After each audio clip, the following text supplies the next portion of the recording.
Agora nós podemos entrar sobre a questão das ofertas. O que é ensinado no Novo Testamento sobre a questão financeira, né? O que devemos fazer com o nosso dinheiro em relação a ofertas. Se você abrir lá em 1 Coríntios, vamos abrir aqui 1 Coríntios 16, versículo 12, diz assim: acerca do irmão Apolo, muito lhe tenho recomendado que fosse ter convosco, em companhia dos irmãos, mas de modo algum era a vontade dele ir agora.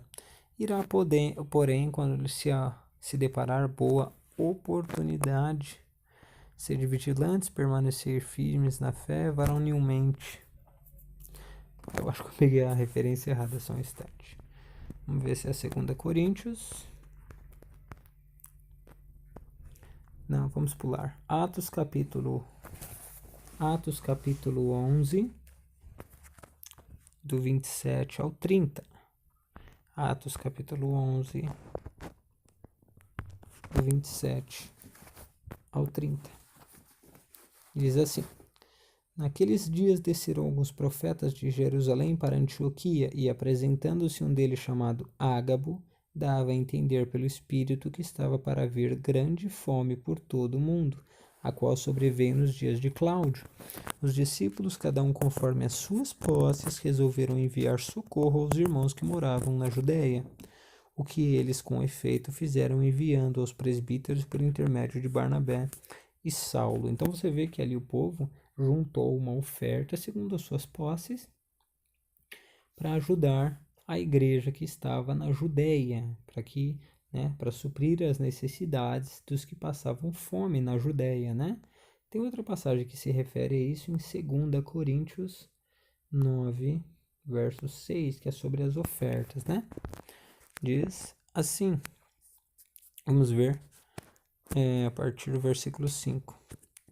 Portanto, julguei conveniente recomendar aos irmãos que me precedessem entre vós, preparassem de antemão a vossa dádiva, aqui essa dádiva é a oferta, né? Já anunciada, para que esteja pronta, com expressão de generosidade e não de avareza. Você vê que era para ser uma oferta generosa, né? Diz assim: isto afirmo, aquele que semeia pouco também se fará. E o que semeia com fartura, com abundância também se fará. Cada um contribua, olha a oferta, né? Segundo tiver proposto no seu coração, não com tristeza, ou por necessidade, porque Deus ama a quem dá com alegria. Deus pode fazer-vos abundar em toda graça, a fim de que, tendo sempre em tudo ampla suficiência, superabundeis em toda boa obra, como está escrito: distribuiu, deu aos pobres, a sua justiça permanece para sempre. Ora, aquele que dá semente ao que semeia e pão para o alimento, também suprirá e aumentará a vossa sementeira, e multiplicará os frutos da vossa justiça, enriquecendo-vos em tudo, para toda generosidade, a qual faz por nosso intermédio. Sejam tributados, graças a Deus, porque o serviço dessa assistência não só supre necessidade dos santos, mas também redunda em muitas graças a Deus, visto como a prova desta ministração glorificam a Deus pela obediência da vossa confissão, quanto ao Evangelho de Cristo, pela liberalidade com que contribuís para eles e para todos. Você vê que essa oferta que Paulo fala que eles davam, diz assim: aquele que semeia pouco, pouco também se fará. Aquele que vai ajudar em pouco, também vai ser pouco ajudado. Aquele que ajudar bastante, esse também será ajudado, né? Isso em relação a Deus. E ele fala: cada um contribua conforme tiver proposto em seu coração. Você vê que essa oferta, ela era, né, voluntária. Deus, ele não estipulava um valor. É claro que tem que ser um valor generoso, proporcional a seu ganho, certo? E a gente pode ver alguns exemplos ali, por exemplo, em Atos capítulo 2. Atos capítulo 2, no verso 24. Olha o que diz, verso 44. Perdão, deixa eu voltar aqui. Atos 2, verso 44. Diz assim: E perseveravam na doutrina dos apóstolos, na comunhão, no partir do pão e nas orações. Em cada alma havia temor, e muitos prodígios e sinais eram feitos por intermédio dos apóstolos. Todos os que creram estavam juntos e tinham tudo em comum. Vendiam as suas propriedades e bens e, distribuindo o produto entre todos à medida que alguém tinha necessidade, diariamente perseveravam unânimes no templo. Partiram pão de casa em casa e tomavam as suas refeições com alegria e singeleza de coração, louvando a Deus, cantando com a simpatia de todo o povo. Enquanto isso, acrescentava-lhes o Senhor dia a dia os que iam sendo salvos. Então você vê ali, né, que eles vendiam todas as suas propriedades e dividiam entre si, e não tinham necessitados entre o povo, né? Se eu não me engano, em Atos capítulo 4, é citado sobre isso, né? Deixa eu ver se eu localizo aqui. Aqui, ó. No verso 32, Atos 4, 32, diz assim: Da multidão dos que creram era um o coração e a alma. Ninguém considerava exclusivamente sua nenhuma das coisas que possuía. Tudo, porém, lhes era comum, né? Com grande poder os apóstolos davam testemunho da ressurreição do Senhor Jesus. Em todos eles havia abundante graça, pois nenhum necessitado havia entre eles, porquanto eles possuíam terras ou casas, vendendo-as traziam os valores correspondentes e depositavam aos pés dos apóstolos. Então se distribuía a qualquer um à medida que alguém tinha necessidade. Então você vê que o povo era tão unido naquela época que essas ofertas que eram dadas, eles vendiam tudo que tinham e distribuíam igualmente entre si, para que ninguém tivesse necessidade, né, no meio do povo. E essa era a vontade de Deus, porque nisso se cumpre o amarás o teu próximo como a ti mesmo, né? Você vê que aqui existe um amor ao próximo tão grande que eles não tinham pretensão de ter algo a mais do próximo, mas pelo contrário, eles queriam que todos tivessem a mesma medida, né? Também tem outra passagem que diz em 1 João 3,17, diz assim: Ora, aquele que possuir recursos deste mundo e ver o seu irmão padecer necessidade e fechar-lhe o seu coração, como pode permanecer nele o amor a Deus? Então você vê, é uma pessoa que tem condições de ajudar e não ajuda um irmão, né? Isso é bem claro que as ofertas foram levantadas com o intuito, né, de ajudar os irmãos da congregação. Por quê? Se a gente analisar, né, no meu canal eu trago muito sobre isso, que as coisas que aconteciam no Velho Testamento eram um símbolo, uma sombra das coisas que iam ser projetadas no Novo Testamento. Por exemplo, Cristo, ele era, né, no Velho Testamento era um cordeiro que era sacrificado no dia 14 do mês de Abib, que era o cordeiro pascal. No Novo Testamento, esse cordeiro foi revelado como sendo o Filho de Deus, né, que tira o pecado do mundo. Então, quando você tira esse véu de Moisés, você consegue ver a glória da lei.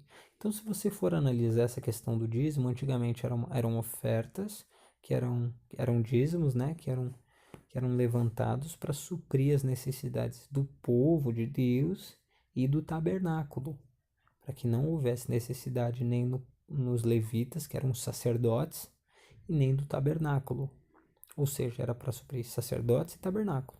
Hoje em dia, quem são os sacerdotes de Deus? Somos nós, povo de Deus, né? O sacerdócio santo é a igreja, o povo de Deus, né? O Israel de Deus. E quem é o tabernáculo? Não somos nós o templo do Espírito Santo, o tabernáculo do Deus vivo? Então, as ofertas que são levantadas são para a assistência, para suprir os servos do Senhor, o tabernáculo de Deus, os verdadeiros sacerdotes, né, que ministram sacrifícios espirituais ao Senhor, né? Tem outra passagem que diz em Gálatas, capítulo 6, que diz assim, Gálatas, capítulo 6, no verso 9 e 10, diz assim: E não nos cansemos de fazer o bem, porque a seu tempo ceifaremos se não desfalecermos. Por isso, enquanto tivermos oportunidade, façamos o bem a todos, mas principalmente aos da família da fé. Você vê, a gente sempre fazer o bem, né, e ajudar os da família da fé. Outra função das ofertas são para suprir a necessidade dos despenseiros da palavra de Deus, dos obreiros, dos pastores, daqueles que ministram no altar de Deus incessantemente. A gente vai entrar sobre esse ponto. 1 Timóteo, capítulo 5, no verso 17 e 18, diz assim: devem ser considerados merecedores de dobrados honorários, né, os presbíteros que presidem bem, com especialidade, os que se afadigam na palavra e no ensino, pois a Escritura declara: não amordaceis o boi quando pisa o trigo, a boca, né, a boca do boi quando pisa o trigo. E ainda, o trabalhador é digno do seu salário. Não aceites denúncia contra o presbítero, senão exclusivamente sobre depoimento de 2 ou 3 testemunhas. Então você vê aqui que o presbítero, né, o pastor, o líder, ele era digno de duplo salário quando, além de cuidar das ovelhas do rebanho de Deus, ele cuidava, né, do ensino da palavra de Deus, ou seja, fazendo dupla função. Função de pastor e função de mestre, né? Porque a função do pastor é cuidar das ovelhas, né? E a função do mestre é ensinar os mistérios da palavra de Deus. Então, quando ele fazia uma dupla função, ele era digno de receber duplos honorários. Tanto que ele usa essa passagem: não amordaces a boca do boi quando debulha ou pisa o trigo. Por quê? Porque quando o boi pisava o trigo, a boca dele não era amarrada, porque ele também poderia comer daquele trigo conforme ele ia debulhando, ou seja, como o boi já estava trabalhando, ele poderia comer daquele trigo ao qual ele estava trabalhando, era o pagamento dele, né, do trabalho dele. Então, nisso, você vê que projetando para a graça, você percebe que aquele que trabalha, preside na obra de Deus bem, aquele que trabalha como presbítero, ou seja, pastor, o líder, né, que ele se dedica a isso e não tem outro ofício a não ser o pastorado, ele é digno de um salário, né? E se ele se dedica na palavra, no ensino da palavra de Deus de uma forma veemente, que ele realmente existe um interesse da parte desse homem para ensinar da palavra de Deus com dedicação, né? Esse homem, a palavra diz que ele é digno de duplos honorários, né? Como eu digo, não existe problema em que os pastores sejam sustentados por uma congregação. Pelo contrário, né? A Bíblia até nos indica que isso aconteça. Só que o que não é correto é que pastores e líderes tenham salários, né, que não equivalem ao seu serviço, por exemplo. Se você for ver, todos nós diante do Senhor somos todos iguais, né? Somos todos iguais. E se você pegar uma ovelha, por exemplo, um servo de Deus, trabalha hoje e ganha seus 1.500, 2.000 reais, né? E um pastor ganha 10, 15, 20, 30 mil reais, isso não é correto, né? Se você for ver o exemplo lá de Atos, era dividido igualmente entre todos. Então o pastor, é lógico, ele é digno do seu salário para sustento da sua família, né? Principalmente aquele que não tem outro ofício no seu pastorado, mas não é correto que ele ganhe mais do que as ovelhas ganham. Ele é digno de um salário, a qual ele tem a capacidade de ter uma vida digna e decente diante da sua congregação, né? Mas não um salário abusivo, um salário ao qual ele viva, né, em luxo, enquanto as suas ovelhas vivem em necessidade, tá? Tem outro texto aqui em Efésios, capítulo 4, Efésios 4, 28. Efésios 4, 28, diz assim: aquele que furtava não furte mais, antes trabalhe, fazendo com as próprias mãos o que é bom, para que tenha com que acudir ao necessitado. Então a necessidade da gente trabalhar, né? Para que a gente tenha como ajudar o nosso próximo. Essa questão da oferta é muito difundida no Novo Testamento. Tiago capítulo 1, verso 27, diz assim: a religião pura sem mácula para com o nosso Deus é esta: visitar os órfãos e as viúvas nas suas tribulações e assim mesmo guardar-se do incontaminado do mundo, né? Então você vê, visitar os órfãos e as viúvas e ajudá-los, né, nas suas tribulações. acudi-los, né? E como devemos ofertar? Vamos ver aqui. Mateus 6, 1, 4. Mateus 6, do 1 ao 4. Diz assim: Guardai-vos de exercer vossa justiça diante dos homens, com o fim de ser desvistos por eles. De outra sorte não tereis galardão junto de vosso Pai Celeste. Quando, pois, deres esmola, não toques trombeta diante de ti, como fazem os hipócritas nas sinagogas e nas ruas, para serem glorificados pelos homens. Em verdade vos digo que eles já receberam a sua recompensa. Tu, porém, ao dares esmola, ignore a tua mão esquerda, que faz a tua mão direita, para que a tua esmola fique em secreto. Teu pai que vem em secreto te recompensará. Então, você vê que a oferta ela não deve ser tocada a trombeta, ou seja, você não deve gritar aos quatro cantos o valor da sua oferta. Porque Deus, o que está vendo, né, os céus, ele te recompensará. Uma coisa que eu acho muito errada hoje em dia, né, já fui em muitas congregações que tem isso, não quero citar nomes, mas é aquela questão de livro de dizimistas. Porque todos ficam cientes de quem dá ou não o dízimo, de quem dá ou não a oferta. Isso faz com que esses que dão ofertas ou dízimos sejam engrandecidos e aqueles que não dão ofertas ou não dão dízimos são rebaixados. Isso é uma coisa muito errada, irmãos, porque tudo aquilo que é feito na obra de Deus deve ser mantido em sigilo, né? Não se deve exaltar ninguém, não se deve, né, humilhar ninguém. Pelo contrário, todos devem ser dignos de honra, todos devem ser tratados igualmente. Outra questão, deve ser voluntário, onde eu li lá em 1 Coríntios 9,6, né? Que deve ser voluntário, cada um dê segundo propôs no seu coração, né? Também no 1 Coríntios 9,7 diz que tem que ser com alegria, né? A oferta é uma prova do seu amor ao próximo e o seu desprendimento do dinheiro, né? Porque a avareza no Novo Testamento é revelado como a verdadeira idolatria. E o que é a avareza? A avareza é o amor ao dinheiro, né? Que também Paulo revela que é a raiz de todos os males, né? Que as pessoas se prendem nessa questão do dinheiro, né? João diz, não ameis o mundo, nem nada do que no mundo há, pois se alguém ama o mundo, o amor do Pai não está neles. Então, o que nós entendemos com esse ensino? Que essas ofertas, que esses dízimos são coisas referentes à lei de Moisés e não eram dinheiro, mas eram grãos, eram animais cevados e eram frutos da terra, tá? Esses eram as ofertas, os dízimos do Velho Testamento. Esses dízimos tinham que ser entregados aos levitas, que eram sacerdotes da aliança antiga, da antiga aliança da descendência de Arão, porque eles não tinham herança, eles não tinham terra.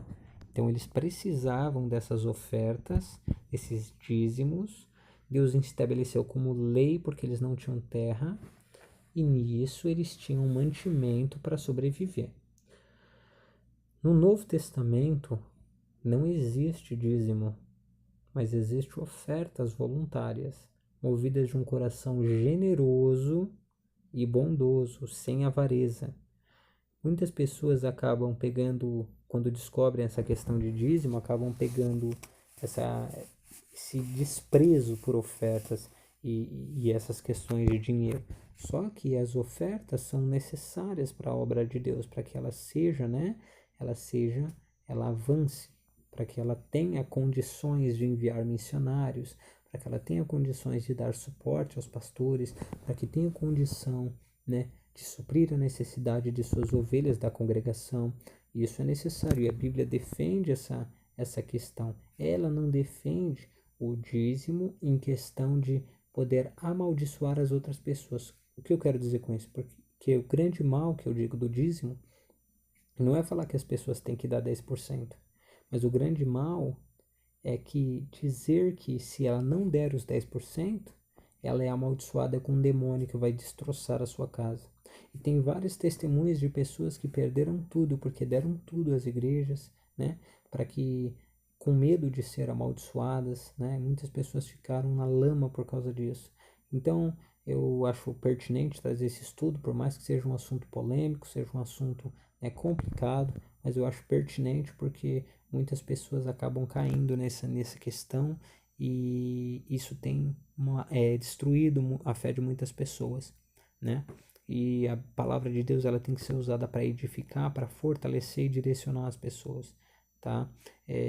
A questão do dízimo que eu digo é o seguinte, que se possível for, a questão não é nem dar 10%, mas se possível for, que a gente contribua na obra de Deus, que são os nossos irmãos necessitados, com até mais de 10%, se possível for. Se você puder ajudar um irmão teu na fé, né? Que Paulo diz que primeiro a gente deve ajudar os domésticos da fé. Se você puder ajudar uma pessoa com até mais de 10% do seu salário, uma pessoa que é necessitada, né? Digamos uma mãe de família que não tem marido, que cria algumas crianças e não tem condição de ter o próprio sustento, você colaborar com uma pessoa dessa, ajudar uma pessoa dessa, Deus ele está vendo a boa dádiva que você está fazendo, né? Isso sim é uma oferta de amor para ajudar o seu irmão. Mostra que você ama tanto a Deus, obedecendo a sua vontade, e tem amor ao seu próximo, né? Então, essa é a questão verdadeira das ofertas e da palavra de Deus. Então, eu espero que os irmãos tenham aprendido, tá? Qualquer dúvida, deixa nos seus comentários, com educação, com respeito, claro.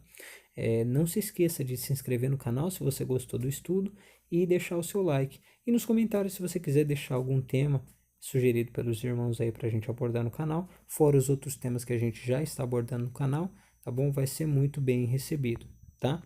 Fica na paz do Senhor Jesus e Deus te abençoe e até o próximo estudo.